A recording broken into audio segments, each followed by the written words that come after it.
তাহলে এই যে পরিস্থিতি হচ্ছে, আমরা যাদের দেখাচ্ছি দেখুন, এখানে 488 জন মানুষ এখানে আছে, তাদের একটা প্রতিনিধি সব বয়সের আছে। নাম কি? বয়স কত? 26। তাহলে কত বছর ধরে ভোট দিচ্ছ? আমি 5 বছর ধরে ভোট দিচ্ছি। 5 বছর ধরে ভোট দিচ্ছ। এবার কি হয়েছে? বারাপুর ভোট দিয়ে আসছি, কিন্তু এইবারই প্রবলেম দেখাচ্ছে। কিরকম প্রবলেম? এখন তো ভোট হয়নি। ডিলেট অপশন দিয়েছে। ডিলিট অপশন দিয়েছে এখন। তাহলে এখন কি করবে তোমরা? এখন করণীয়টা কি, আমাদের প্রতিবাদ করতে হবে, এখন কিছু করার নেই। হ্যাঁ,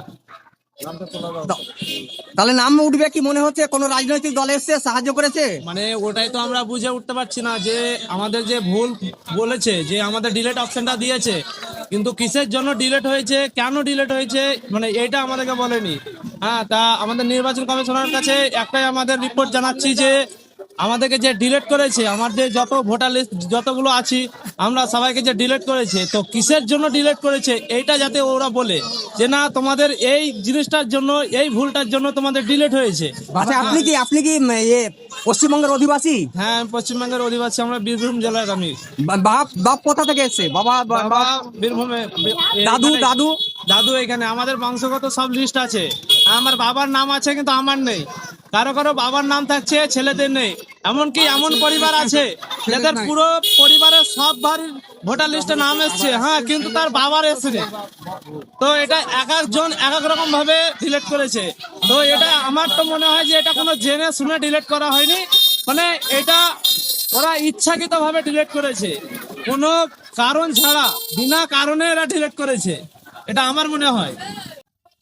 এখন যেটা আমরা যে নিউজের যেটা দেখাচ্ছি, যেটা যে এই যে ডিলিট হয়েছে প্রচুর মানুষ, সংখ্যালঘু মানুষ, বিশেষত সংখ্যালঘু মানুষ, তাদের ভোটার কার্ড থেকে আধার কার্ড, প্যান কার্ড সব আছে। কারো কারো বয়সের সার্টিফিকেট এখন দেখাতে পারবে না, জন্ম সার্টিফিকেট দেখাতে পারবে না। আচ্ছা, আপনার কি জন্ম সার্টিফিকেট ছিল? হ্যাঁ, জন্ম সার্টিফিকেট আছে, পড়াশোনা, ভোট সার্টিফিকেট, জন্ম সার্টিফিকেট, প্যান কার্ড, আধার কার্ড, রেশন কার্ড, এমনকি যত রকমের সরকারি যাবতীয় যত ডকুমেন্টস আছে সব কিছু আমার রয়েছে। বরাবর আমি 2019 সাল থেকে এখন পর্যন্ত আমি বরাবর ভোট দিয়ে আসছি, কিন্তু 2026-এ আমার এই প্রবলেমটা দেখাচ্ছে।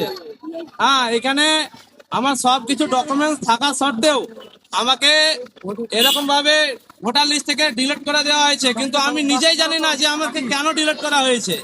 হ্যাঁ, নির্বাচন কমিশনার তো আমাদেরকে বলবে না যে তোমাদের এই কারণে তোমাদের ডিলিট হয়েছে। এটা তো আমরা নিজেই জানতে পারছি না যে আমরা কিসের জন্য আমরা ডিলিট অপশনে পড়ে গেলাম। এটা আমরা না জেনে, মানে অন্ধকারে আমরা ডুবে আছি এখন। কোনো নাম নাম নাম কি? রফিকুল শেখ, বাড়ি কোথায়?